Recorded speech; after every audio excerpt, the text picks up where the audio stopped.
सूर्याय नमः। नमस्कार भक्तों, धर्म की यात्रा चैनल में आप सभी का हार्दिक स्वागत है। आज हम आपको रविवार व्रत कथा सुनाने जा रहे हैं। ये व्रत भगवान सूर्यदेव को समर्पित है।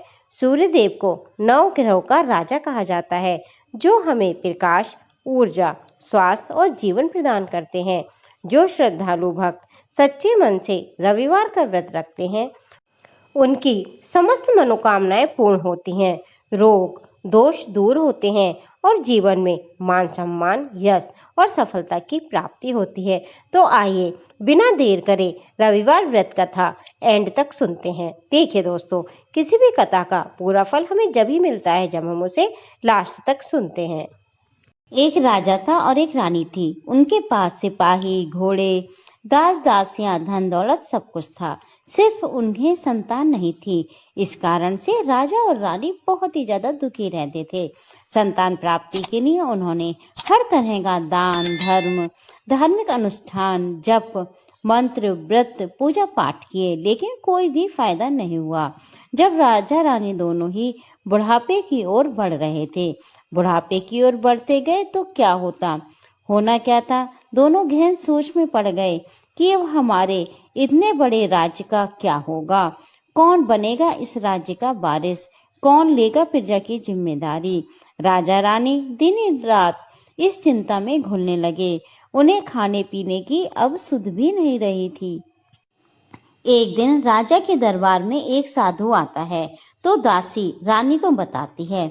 तब वह दासी से कहती है, ये मेरा अंतिम दान धर्म है। इसके बाद मैं अपने हाथों से कोई दान धर्म नहीं करूंगी।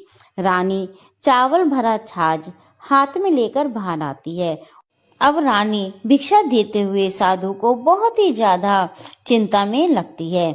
साधु पूछते हैं, रानी जी क्या हुआ, आप इतनी उदास क्यों हो। तब रानी साधु को सारी हकीकत बताती है और रोने लगती है। इस पर साधु कुछ पल के लिए गंभीर हो जाते हैं और कहते हैं, चिंता मत करो रानी, आपकी संतान की इच्छा अवश्य पूरी हो जाएगी।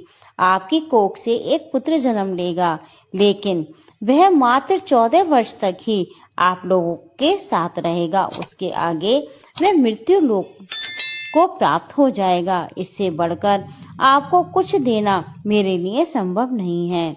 अपनी पूरी बात करते करते उसने अपनी झोली में हाथ डाला और थोड़ी सी भभूत निकालकर रानी को दी और कहा, आप और महाराज दोनों इसे बांटकर ग्रहण करना, तुम्हें जल्दी ही पुत्र की प्राप्ति होगी। इतना कहकर साधु वहां से चला गया। अब साधु के जाने के बाद रानी सोचने लगी, 14 साल ही सही, इतने समय के लिए मुझे पुत्र तो मिलेगा, मेरे लिए इतना ही काफी है। उतने साल तक मैं उसे जी जान से बड़ा करूंगी, उसे ढेर सारा प्यार दुलार दूंगी, अपनी संतान की सारी मुरादें मैं पूरी करूंगी।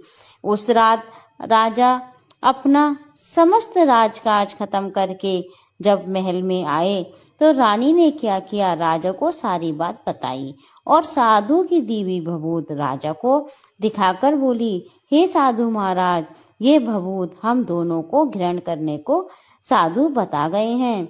राजा बोले, इतना दान धर्म किया, जब तप किया, तब कोई फल नहीं मिला, तो इस भभूत से क्या हमें संतान की प्राप्ति हो जाएगी। उस पर रानी बोली, जब इतना सब कुछ किया है तो ये भी सही। राजा को अब किसी पर विश्वास तो था नहीं, लेकिन अपनी पत्नी को दुख ना पहुंचे इसलिए वे राजी हो गए। राजा राजी हो गए तो फिर क्या था।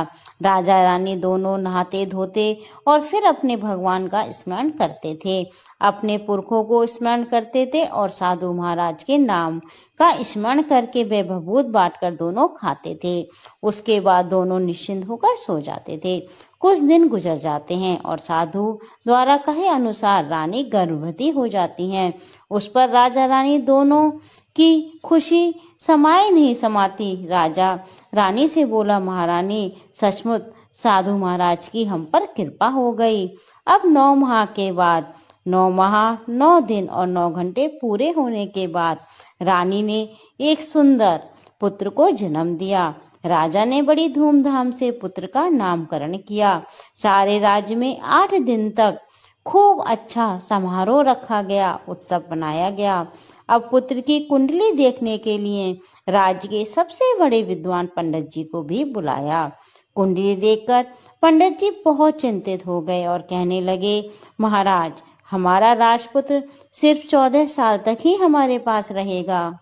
राजा को ये बात पता थी, रानी को भी साधु महाराज ने ये बात बता दी थी। दोनों चुप रह जाते हैं। उसके बाद राजा और रानी बड़े लाड़ प्यार से अपने बेटे को पालते हैं, उसकी हर ख्वाहिश पूरी करते हैं।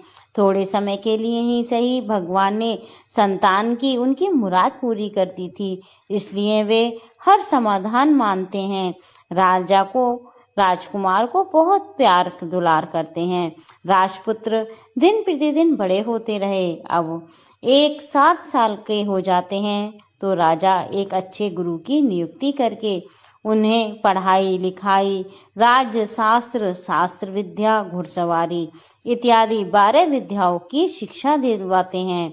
जब वे सब शास्त्र विद्या में पारंगत हो जाते हैं और 12 वर्ष के हो जाते हैं, तब एक अच्छी सी राजकन्या खोजकर उसकी शादी कर दी जाती है। 2 साल और बीत जाते हैं, बेटा 14 साल का हो जाता है। एक दिन राजपुत्र राजा से बोलते हैं, पिताजी, मैं अपना सारा राज घूमकर देखना चाहता हूँ। आज तक मैंने सिर्फ इस रजवाड़े के अतिरिक्त कुछ भी नहीं देखा है। बेटे की बात सुनकर राजा चिंतित हो जाते हैं, क्योंकि पुत्र का 14वां साल शुरू हो गया था। अब कोई अनहोनी होने के वक्त नजदीक आ पहुंचा था, लेकिन राजा ये सब बातें पुत्र को नहीं बता सकते। अब क्या करना था कि राजा के चेहरे पर खुशी लाकर बेटे से कहते हैं, हाँ हाँ जरूर जाओ बेटा, तुम्हें अपना सारा राज्य घूमकर देखना चाहिए, कहाँ क्या है ये सब जानना चाहिए। कल मेरे बाद तुम्ही को तो राजा बनना है। मात्र एक बात का ध्यान रखना, तुम जहाँ पर रहो, क्या कर रहे हो, ये बात अपनी पत्नी को नहीं बताना। पुत्र कहता है, ठीक है पिताजी, आपने जो कहा है मैं वैसे ही करूँगा। अब राजपुत्र दिन भर अपनी पत्नी के साथ रहते हैं और रात को ठीक 12 बजे बिस्तर से उठकर बाहर चले जाते हैं और फिर सवेरा होने से पहले महल में आकर सो जाते हैं। ऐसा बहुत दिनों तक चलता रहा। अब पुत्र का 14वां साल खत्म होने में कुछ ही दिन बाकी थे। इतने में क्या होता है कि उसकी पत्नी यानी छोटी रानी रात में जाग जाती हैं। वह देखती हैं कि बिस्तर पर राजपुत्र नहीं है। वह महल में सब जगह देखती हैं तो राजपुत्र ने कहीं भी नहीं दिखाई देते। तो अब वह क्या करें, किससे कहें, वे चुपचाप रहती हैं। फिर सुबह पर देखती हैं कि उनके पति अपनी जगह पर सोए हुए हैं। वह अपने पति से कुछ नहीं पूछती, लेकिन दूसरी रात भी वैसा ही होता है, तीसरी, चौथी, ऐसा बहुत दिन तक चलता रहता है। रानी बहुत चिंतित हो जाती हैं। पति रात को कहाँ जाते हैं, किससे मिलने जाते हैं, उनके मन में ढेर सारे सवाल उठने लगते हैं, लेकिन कुछ पूछने से उन्हें डर लगता है, शायद पति गुस्सा ना कर बैठें। सास ससुर से पूछने के बारे में सोचा तो अपनी कुल और मर्यादा बीच में आ जाती है। इस तरह से वह मनी मन कुढ़ती रहती हैं। इस हालत में ना तो वह खाना खाती हैं, ना कुछ खेल कूद करती हैं। वह दुबली पतली हो जाती हैं। राजकुमारी को एक बूढ़ी मालिन जो कि रोज फूल देने महल में आती हैं, उन बुढ़िया माता का ध्यान छोटी रानी पर जाता है। वे उससे पूछती हैं, बेटी तुम्हें किस बात का दुख है जो तुम इतनी सूख कर काटा हो गई हो। उस पर रानी कहती है, क्या बताऊं अम्मा तुम्हें, तुम्हारा राजपुत्र हर रात बिस्तर पे से उठकर कहीं चला जाता है और सुबह होने से पहले वापस आ जाता है। वे कहाँ जाते हैं, क्या वह प्रेमिका से मिलने जाते हैं? मैं ये सोच सोच कर अंजल ग्रहण नहीं कर पाती और इस कारण मैं दुबली पतली हो गई हूँ। बुढ़िया ये सब बातें सुनकर उन्हें एक उपाय बताती है, तो बेटी से करने को कहती है, आज रात तुम सोना मत, उसके पीछे पीछे जाकर देखना कि वे कहाँ जाते हैं, क्या करते हैं, तो तुम इस तरीके से उनकी पहरेदारी भी कर लोगी और तुम्हारा भ्रम भी दूर हो जाएगा। अब रानी बुढ़िया के कहे के अनुसार चलती है। उंगली की जलन से उसे बड़ी देर तक नींद नहीं आती, लेकिन बाद में वह सो जाती है। दूसरे दिन सुबह बुढ़िया माता फूल लेकर आई। उसके महल में पहुंचती हैं, पूछती हैं, बेटा क्या तुम गई थी अपने पति के पीछे पीछे? रानी कहती है, नहीं अम्मा, मुझे तो नींद आ गई थी। बुढ़िया कहती है, कोई बात नहीं, आज तुम उंगली पर पहले से थोड़ा बड़ा जख्म करना और ज्यादा मिर्च लगा लेना, उससे तुम्हें नींद नहीं आएगी। तो रानी वैसे ही करती है, परंतु वह सिर्फ पति के बिस्तर से उठकर बाहर निकलते वक्त तक जाग पाई।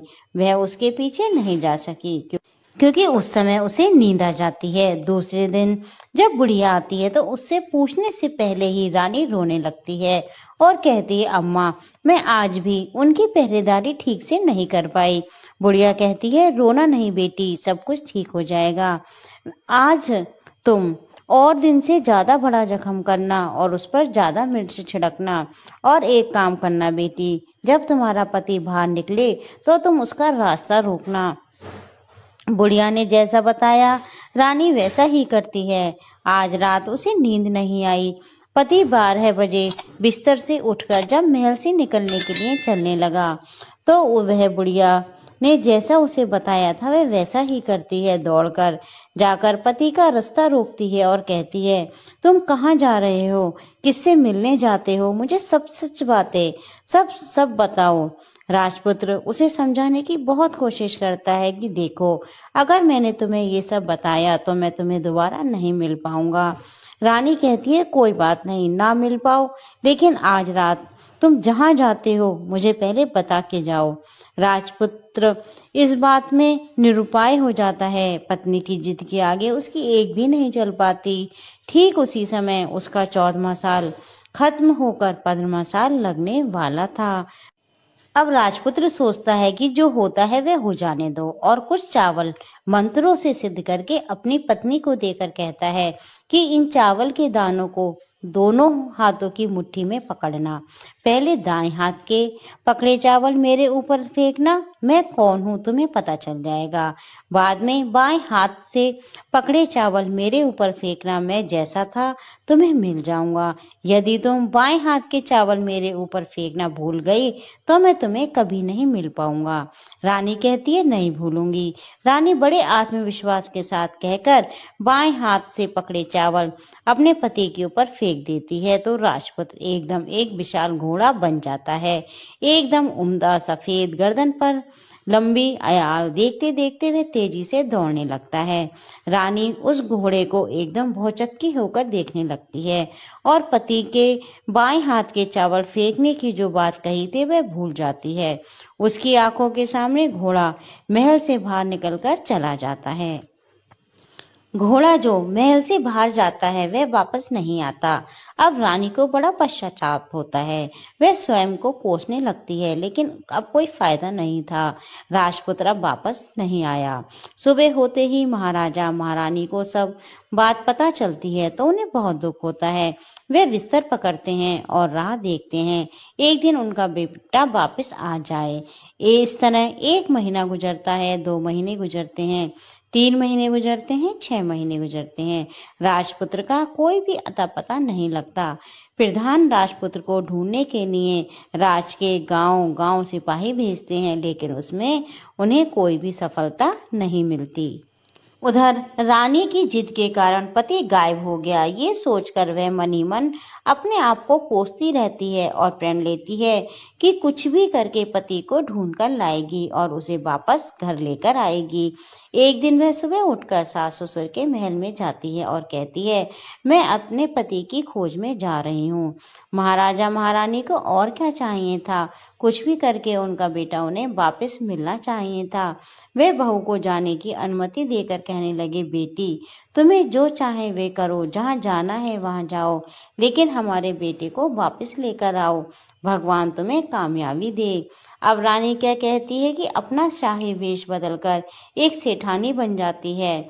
कुछ दास दासियों को, कुछ नौकरों को साथ में लेकर, कुछ सामान को साथ में लेकर वह राज्य की सीमा पर जाकर वहां एक भोजनालय खोल लेती है और वहां आने जाने वाले सब यात्रियों को खाना मुफ्त में देने लगती है। लेकिन शर्त एक रखती है कि खाने वाले को उसकी देखी कोई अजीब चीज उसकी मालकिन को यानी राजकन्या को बतानी पड़ेगी। अब क्या था, वहां आने वाला हर नागरिक अपनी तरफ से मैंने ये देखा है, मैंने ये देखा है कहकर मुफ्त का खाना खाकर चला जाता था, परंतु रानी को जो बात सुननी थी वो उसे कोई भी नहीं बताता था। ऐसे ही बहुत दिन बीत गए तो उधर क्या होता है कि रानी के महल फूल लेकर जाने वाली बुढ़िया की एक बेटा और एक बहू थे। उसका एक छोटा बेटा था, यानी बुढ़िया का एक छोटा पोता था। तो बेटा बहू सुबह काम के लिए निकलते तो पोते को संभालने की जिम्मेदारी बुढ़िया पर रहती थी। बुढ़िया माता दिन भर पोते को संभालती। बुढ़िया माता को पान खाने की आदत होती है, तो पान लगाने के लिए बुढ़िया माता को चूना चाहिए था। चूने को तैयार करने के लिए वे सीपियां लेकर आई और सीपियों को भूनने के लिए गोबर के कंडे चाहिए थे। कंडे इकट्ठे करने के लिए वे बांस की टोकरी लेकर चरवाहे के मैदान में गईं। वहां बहुत सारे कंडे थे। उन्हें जमा करते करते उन्हें घर आने में देर हो गई और अंधेरा हो गया। इस ओर शाम होते होते काम से उनके बेटे बहू भी वापस आ गए और उन्होंने देखा कि उनका बच्चा घर में अकेला है और वो जोर जोर से रो रहा था। वे दोनों बेटे बहू गुस्से से लाल पीले हो गए। इतने में बुढ़िया घर पर पहुंची। बेटे ने पूछा, पोते को अकेला छोड़कर कहाँ गई थी? बुढ़िया माता बताने लगी कि गोबर के कंडे इकट्ठे करने गई थी। इस पर बेटा बोला, दोबारा अगर बच्चे को घर पर अकेला छोड़ के कहीं गई तो मैं तुम्हें बहुत पीटूंगा। बुढ़िया माता कहने लगी, नहीं बेटा, फिर मैं ऐसा नहीं करूंगी। लेकिन दूसरे ही दिन बुढ़िया माता ये बात भूल गईं और चरवाहे के मैदान पर कंडे इकट्ठे करने चली गईं। शाम को जब वे बेटा बहू काम से लौटे तो देखते हैं कि बच्चा फिर घर में अकेला रो रहा था। अब उनकी सहन शक्ति खत्म हो गई और उन्होंने बुढ़िया माता को घर से निकाल दिया। बुढ़िया माता रात भर घर के बाहर अंधेरे में बैठी रही और सुबह होते ही हाथ में टोकरी लेकर कंडे इकट्ठे करने के लिए चली गई। कंडे इकट्ठे करने का मानो बुढ़िया माता पे पागलपन सवार हो गया था। कंडे इकट्ठे करते करते कब अंधेरा हो गया उन्हें मालूम ही नहीं चला और उन्हें गांव का रास्ता ठीक से नहीं दिखाई दिया। अंधेरे में वे आंखें फाड़ फाड़ के रास्ता देखती रहीं और कहीं आगे निकल गईं। फिर क्या होता है कि उन्हें एक कपिला गाय छन छन की आवाज करते, गले की घंटी बजाते ठुमक ठुमक उस मैदान में आ गई। बुढ़िया माता देखकर सोचने लगी, इस गाय के पीछे पीछे जाऊंगी तो गांव तक पहुंच जाऊंगी। बुढ़िया माता उस गाय के पीछे पीछे जाने लगी। उस मैदान में गाय एक साथ में मैदान तक पहुंच गई। अब क्या होता है कि उस मैदान में एक बड़ा सा पत्थर था। गाय जाकर उस पत्थर को सींग मारती है। सींग मारा तो वह पत्थर टूट कर हट गया। पाताल में नीचे जाने की सीढ़ियां दिखाई देने लगी। अब वह गाय उस सीढ़ियों से नीचे जाने लगी। बुढ़िया माता सब देखती रहीं और झट जाकर गाय की पूंछ को पकड़ लिया। पूंछ पकड़कर वह गाय के साथ नीचे पाताल लोक में पहुंच गईं। पाताल लोक में पहुंचते ही तुरंत गाय की पूंछ छोड़ दी और इधर उधर देखने लगी। वहीं बुढ़िया माता ने देखा कि पाताल में सब जगह जगमगाहट है, दिए जल रहे हैं, तेज रोशनी गाय के ऊपर पड़ती है और एक अद्भुत घटना घटने लगती है। जैसे ही गाय नीचे जाती है उसके गले में अपने आप साकल पड़ जाती है और कोई उसका दूध दुहाने लगता है, लेकिन जो कोई दूध दुह रहा है वह उसे दिखाई नहीं देता। बुढ़िया माता बहुत घबरा जाती है। वह कहाँ आकर फंस गई ऐसा सोचने लगती है, क्योंकि वहां तो छिपने की भी कोई जगह नहीं थी, हर तरफ उजाला ही उजाला था। वह अब एक कोने में खड़ी हुई चुपचाप सब कुछ देखने लगी। कुछ पल के बाद वहां झट से एक उम्दा सफेद घोड़ा आया। वहां दो कुंड थे, उसमें एक कुंड में उस घोड़े ने छलांग लगाई और ऊपर आ गया। वह उसे राजपुत्र का रूप प्राप्त हो गया। राजपुत्र बनने के बाद उसने दूसरे कुंड में पानी में स्नान किया और वहां रखे नए कपड़े पहनने लगे। नजदीक ही एक सुंदर पलंग था, उस पर जाकर वह बैठ गया। उसके सामने अपने आप पंच पकवानों की थाली आ गई, दूध की एक प्याली आ गई, पान सुपारी आ गए। उसके सामने एक दिया जल रहा था। राजपुत्र ने खाना खाया, दूध पिया, पान सुपारी खाई और बिस्तर पर लेट जाने से पहले सूर्य देव का स्मरण करके सामने जलते दिए से पूछा, दिए दिए दीप कर मेरे माता पिता क्या कर रहे हैं? दिया बताने लगा, बेटे के शोक में डूबे हैं। राज कौन संभाल रहा है? वो कहता है, राज प्रधान संभालता है। मेरी पत्नी क्या करती है? उसने चौराहे पर भोजनालय शुरू किया है और आते जाते लोगों से वह नई खबर के बारे में पूछती रहती है। दिए के ये कहते ही राजपुत्र कहने लगते हैं, ठीक है। उसके बाद वह सो जाता है। बुढ़िया कोने में खड़ी हुई ये सब बातें देख रही थी। ऐसी अद्भुत घटना उसने जिंदगी में कभी पहले नहीं देखी थी। उसे अंदर ही अंदर चुलबुलाहट होने लगी। वह अपनी भूख प्यास भूल गई और आगे क्या होता है वह उत्सुकता से देखने लगी। लेकिन उसके बाद कुछ नहीं हुआ। रात गुजर गई, सुबह हो गई। सुबह होने पर पलंग पर सोया हुआ राजपुत्र उठा और फिर से पहले वाले कुंड में छलांग लगाई तो वह फिर से घोड़ा बनकर कुंड से बाहर चला गया। बाहर आते ही वह तेजी से उस पाताल नगरी से निकल गया। लेकिन वह कहाँ गया, बुढ़िया माता को कुछ भी नहीं पता। उसके बाद पिछली रात को उसने गाय का दूध छमछम धोने लगा। जैसे ही दूध दुहाना खत्म हुआ, उसके गले की शाकल अपने आप खुल गई और गाय तेजी से ऊपर जाने वाली सीढ़ियों की ओर भागने लगी। गाय को दौड़ता देख बुढ़िया माँ सोचती है कि अब गाय के साथ यहाँ से ऊपर जाना ही समझदारी है, नहीं तो कोई मुसीबत आकर मेरे ऊपर टपक जाएगी। झट से उसने गाय की पूंछ पकड़ ली, गाय के साथ ऊपर आ गई। गाय अब ऊपर मैदान में पहुंची तो उसे एक सुरंग का रास्ता अपने आप बंद हो गया और उसके मुंह पर एक बड़ा सा पूर्वत पत्थर खड़ा हो गया। अब बुढ़िया माता जंगल से बाहर निकली तो बुढ़िया माता एकदम बावली हो गई। उसने पाताल नगरी में जो कुछ देखा था वह जल्द से जल्द किसी को बताने के लिए उतावली हो गई। उसे एकदम याद आया कि नगर की सीमा पर कोई औरत भोजनालय चलाती है और नई बात बताने की इच्छा खाना पीना मुफ्त में देती है। वह सोचने लगी, क्यों ना ये बात उस औरत को बताऊं। यदि उसे ये बात पसंद आई तो बाकी जीवन खाने पीने की झंझट से मुक्ति मिल जाएगी। बुढ़िया माता ने मन ही मन तय कर लिया। तुरंत उस भोजनालय के द्वार पर टंगे नगाड़े के सामने खड़ी हो गई और जोर जोर से नगाड़ा बजाना शुरू कर दिया।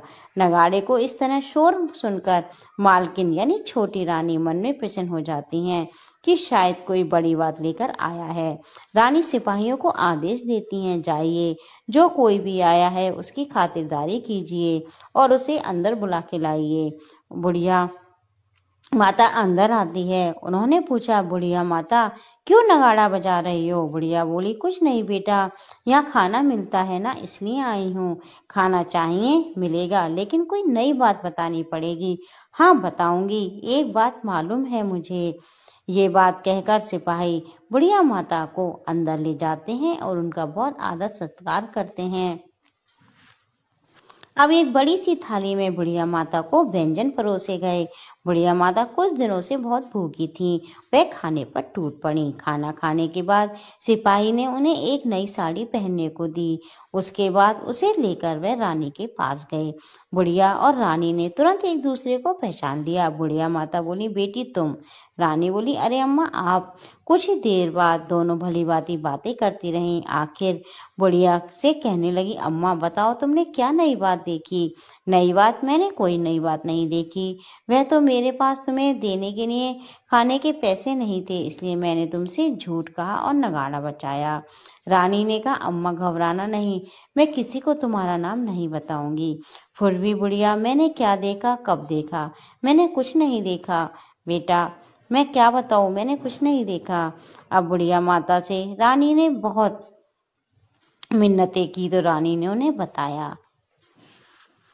अब बुढ़िया माता ने सारी बातें उस राजकुमारी को बता दी। राजकुमारी को यकीन हो गया कि राजपुत्र उसी का पति है। वह तुरंत बुढ़िया माता से कहने लगी, अम्मा मुझे उस जगह पर ले चलो। नहीं बेटी, वह पाताल राज है, सांप है, यदि किसी ने तुम्हें देख लिया तो तुम्हारी जान खतरे में पड़ जाएगी। लेकिन रानी ने उनकी एक भी बात नहीं मानी और वह उस जगह पर जाने की जिद करने लगी। आखिर बुढ़िया माता ने उनका कहना मान लिया और वह उन्हें लेकर वहां पे जाने लगी। अब दोनों उसी मैदान पर पहुंची जहां की उन्हें गाय मिली थी और गाय का इंतजार करने लगी। दिन ढलते ही अंधेरा घिरने लगा और गाय हमेशा की तरह वहां पर आ गई। मैदान के उसी कोने में जहां पत्थर रखा था, गाय ने सींग मारा तो झट से पत्थर हटकर सुरंग जाने का रास्ता खुल गया। गाय उस रास्ते में नीचे उतर गई तो बुढ़िया और रानी कहने लगी, जल्दी आओ बेटा, हम गाय की पूंछ पकड़कर नीचे उतरेंगे। दोनों गाय की पूंछ पकड़कर नीचे उतर गईं। पहले बुढ़िया माता जिस कोने में छुपी थी उस कोने में छिप गईं। अब नीचे जब सब कुछ पहला जैसा घटित हो गया, गाय के गले में अपने आप साकर पड़ गई और कोई अदृश्य रूप से उसका दूध दूहने लगा। एक सफेद उम्दा घोड़े ने जाकर एक कुंड में छलांग लगाई तो राजपुत्र के रूप में ऊपर आया। राजपुत्र दूसरे कुंड में नहाने लगा। बाद में उसके सामने थाली आ गई, दूध की प्याली, पान, बीड़ा, ठीक वैसे ही हुआ जैसे कि पहले हुआ था। अब राजकुमार ने सूर्यदेव का स्मरण किया और दिए से पूछने लगे, दिए दिए दीप कर मेरे माता पिता क्या कर रहे हैं? तो दिए ने अब कुछ भी जवाब नहीं दिया, बल्कि वह बुझ गया। राजपुत्र को कुछ अघटित हुआ है इसका संदेह हो गया। वह उदास हो गए और जो कुछ हुआ है वह कह दो, ऐसा सोचकर सोने के लिए बिस्तर पर लेट गए। अब रानी का संयम छूट गया। वह दौड़कर पति के पास गई और उसके पैर पकड़ने के लिए आगे बढ़ने लगी। राजपुत्र तुरंत ही पत्नी को पहचान गए। वह झट से पीछे हट गया और चिल्लाने लगा, नहीं नहीं, मुझे मत छूना, सर्वनाश हो जाएगा। अब रानी दोनों हाथ जोड़कर पति से अपनी भूल स्वीकार करने लगी। स्वामी, मुझसे भूल हो गई, मुझे आपसे नहीं पूछना चाहिए था कि आप रात को कहाँ जाते हो। मैं अपनी भूल स्वीकार करती हूँ। मुझे मेरी भूल की सजा मिल गई है। अब आप घर चलें। आपके वियोग में आपके माता पिता ने बिस्तर पकड़ लिया है। आपकी प्रजा भी बहुत दुखी है। इस पर राजपुत्र कहने लगे, वही तो एक बार तुम गलती कर बैठी, अब दोबारा मत करना, नहीं तो अब मैं तुम्हें जो दिख रहा हूँ वह भी नहीं दिखूंगा। रानी विलाप करने लगी, जोर जोर से जमीन पर सिर पटकने लगी। राजपुत्र के मन में उसके प्रति दया आ गई। वह कहने लगा, यदि तुम मुझे पाना चाहती हो तो तुम्हें एक काम करना होगा। काम कठिन है लेकिन वह तुम्हें अकेले ही करना होगा। राजकुमारी बोली, कहो स्वामी, कितना भी कठिन काम हो मैं उसे पूर्ण करूंगी। रानी कहने लगी। इस पर राजपुत्र ने उसे बताया कि तुम पाताल से ऊपर जाते ही तुम्हें घना जंगल नजर आएगा। ऐसे 6 जंगल पार करने के पश्चात 7वां जंगल मिलेगा। वह जंगल सबसे घना है। उस जंगल के बीचों बीच एक पीपल का पेड़ है। उसके पास की जगह पत्ते, फंदे, जटाएं, कांटे इत्यादि से ढक चुकी है। वहां शेर, भालू, सांप सभी धमा चौकड़ी लगाकर बैठे हैं। तुम सबको भगाकर वह जगह साफ करनी है, जिसकी गोबर से लिपाई करनी है और उसे पवित्र स्थान बनाना है, रंगोली से सजाना है। उसके बाद वहां धूप, कपूर, अगरबत्ती जलानी है, फूल, कुमकुम से पेड़ की तने की पूजा करनी है, दूध दही से बने चावल का भोग चढ़ाना है। ये सब दोपहर के 12 बजे से पहले करना होगा। 12 बजने के समय तुम्हें उस जगह पर बैठकर सूर्य भगवान का ध्यान करना है। ठीक 12 बजे सूर्य भगवान का रथ वहां पर उतरेगा। वह सब देखकर खुश हो जाएंगे और कहेंगे कि बेटी, जिस किसी ने ये सब किया है उसे मैं मनचाहा फल दूंगा। तो तुम उसके सामने जाकर उनके रथ का दाहिना घोड़ा मांगना, मैं तुम्हें मिल जाऊंगा। इतनी बात कहकर राजपुत्र अपने पलंग पर सो गया और छोटी रानी भोर होने की राह देखने लगी। सुबह होते ही बुढ़िया माता के साथ गाय की पूंछ पकड़कर ऊपर आ गई। ऊपर आने के बाद वह बुढ़िया से कहने लगी, अम्मा, अब मैं अकेले ही आगे जाऊंगी, तुम भोजनालय वापस जाओ। वह जंगल में जाकर राजपुत्र की बताई हुई जगह को ढूंढने लगी और स्वयं आरी से वह जगह साफ कर दी। बाद में राजपुत्र ने जैसे बताया उसने लिपाई पुताई करी और दूसरे दिन पौ फटने से पहले उठी, जंगल में उस जगह पहुंची। वहां जाकर इत्र गुलाब का पानी छिड़ककर उस जगह को सुगंधित किया, धूप अगरबत्ती जलाकर उसे पवित्र किया। पूजा की सब सामग्री वहां देख तैयार रखकर सूर्य भगवान का ध्यान करने बैठ गई। जैसा कि पति ने बताया था कि दोपहर को ठीक 12 बजे सूर्य भगवान का रथ उस पीपल के पेड़ पर आकर रुका। सूर्य भगवान ने ने जब रथ के नीचे देखा तो सुगंधित वातावरण देखकर वह बहुत प्रसन्न हुए। फिर वे बोले, जिस किसी ने ये काम किया है वह यहाँ आकर आज मुझसे जो कुछ मांगेगा मैं उसे दे दूंगा। रानी ने जब ये बात सुनी तो वह बिना समय गवाए दौड़कर उनके सामने और सूर्यदेव को साष्टांग नमस्कार करके बोली, भगवान ये मैं ही हूँ, मैंने ही ये जगह साफ की है। अच्छा, जो तुम्हें चाहिए वह मुझसे मांग लो। भगवान, मुझे आपके रथ का दाहिना घोड़ा चाहिए। सूर्य भगवान बोले, नहीं नहीं, मैं तुम्हें और कुछ भी दे सकता हूँ लेकिन ये घोड़ा नहीं दे सकता। मेरे रथ के 12 घोड़े हैं, तुम चाहे तो कोई और घोड़ा मांग लो लेकिन ये दाहिना घोड़ा नहीं, मैं तुम्हें ये नहीं दे सकता। छोटी रानी ने एक नहीं सुनी, वह सूर्यदेव से एक ही बात कर रही थी कि मुझे ये दाहिना घोड़ा दे दो, नहीं तो मैं आपके पैरों में गिरकर अपनी जान दे दूंगी। अब सूर्यदेव धर्म संकट में पड़ गए। उन्होंने वचन दे दिया था, अब अपने वचन से पलटें तो क्या करें। ठीक है, दे दिया तुम्हें घोड़ा, सूर्यदेव ने कहा।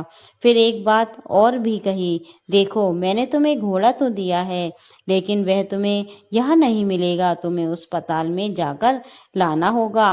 रानी बोली, पाताल में ही क्या भगवान, मैं उन्हें पाने के लिए कहीं भी जा सकती हूँ। अब रानी को वचन देकर सूर्यदेव अपने मार्ग में चले गए और उधर रानी जंगल में अपने भोजनालय में आ गई। फिर वह बुढ़िया को लेकर उस मैदान पर गई। जल्द ही शाम हो गई। शाम होते होते वहां वह गाय आई और दोनों गाय की पूंछ पकड़कर नीचे उतर गई। नीचे पाताल में सब घटनाएं पहले की तरह घटने लगी। घोड़े को एक कुंड में नहाकर राजपुत्र बन जाना, नहा धोकर पलंग पर बैठना, सोने की थाली में खाना आना, पान बीड़ा सब उसी तरीके से होने लगा। और राजा ने सब कुछ खाया और दिए से पूछने लगे, दिए दिए दीप कर मेरे माता पिता क्या कर रहे हैं। दिए ने बताया, वे दोनों तुम्हारे शोक में मरने की स्थिति तक पहुंच गए हैं।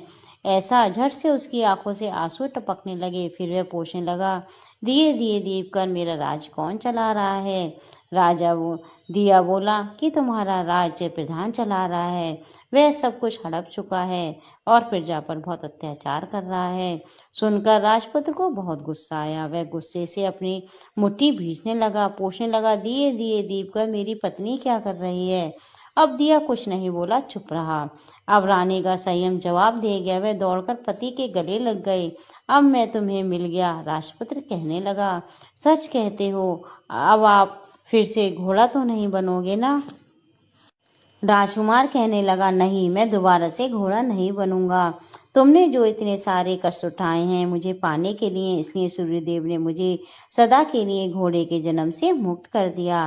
राजपुत्र ने बड़े प्यार से कहा और उसे गले लगाया, उसके आंसू पोंछे। कुछ देर पश्चात भोर हो गई तो गाय की श्रृंखला टूटकर ऊपर भूलोक जाने लगी। रानी, राजपुत और बुढ़िया उसकी पूंछ पकड़कर ऊपर आ गए। ऊपर आने के बाद वे सीधे भोजनालय में पहुंचे। वहां का सब सामान लोगों में बांट दिया और उसको ताला लगाकर अपने राज्य में लौट आए। राजपुत्र वापस आता तो उसके तेवर देकर प्रधान घबरा गया। राजपुत्र ने उसे बंदी बनाकर कैद खाने में डाल दिया। राज की बागडोर अपने हाथ में ले ली। उसके बाद वह अपने माता पिता को मिलने के लिए महल में गया।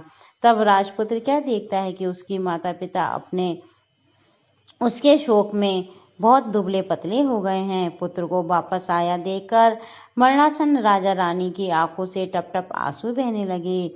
उन दोनों ने पुत्र को गले लगाया, प्यार से सहलाया। इतना होने के बाद उनके सेहत में एकदम सुधार आ गया। अब वे फिर बिस्तर से उठ गए और पुत्र को आशीष देने लगे। राजपुत्र के आने की खबर पूरे राज्य में फैल गई। प्रजा खुशी से फूले नहीं समाई। प्रजाजन राजमहल के सामने इकट्ठे हो गए।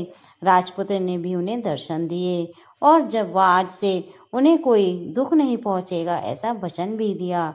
अब राजा अपने पुत्र का राज्याभिषेक करने लगे और उसे सिंहासन पर बिठाया। बहू को महारानी का दर्जा दिया। स्वयं अपनी पत्नी के साथ ईश्वर स्मरण करते करते अपनी खुशी से दिन व्यतीत करने लगे। महाराजा बना राजपूत अच्छी तरह से राज्य चलाने लगा और अपनी पत्नी के साथ सुख शांति से जीवन व्यतीत करने लगा। उस बुढ़िया माता को रानी ने अपने पास ही रख लिया, उसकी अच्छी तरीके से देखभाल करने लगी। बुढ़िया और उसके बुढ़ापे के दिन अच्छे से गुजर गए। बोलो सूर्य भगवान की जय। इस प्रकार सूर्य देव की महिमा सुनकर और रविवार व्रत को विधि विधान से करने पर भक्तों के सभी कष्ट दूर होते हैं और जीवन सुखमय बनता है। जो भी ये कथा सुनता है अथवा पढ़ता है उस पर सूर्य भगवान की विशेष कृपा बनी रहती है। अगर आपको कथा अच्छी लगी हो तो इसे लाइक करें और ज़्यादा से ज़्यादा लोगों के साथ इसे शेयर करें। मेरे चैनल को सब्सक्राइब करें। राधे राधे।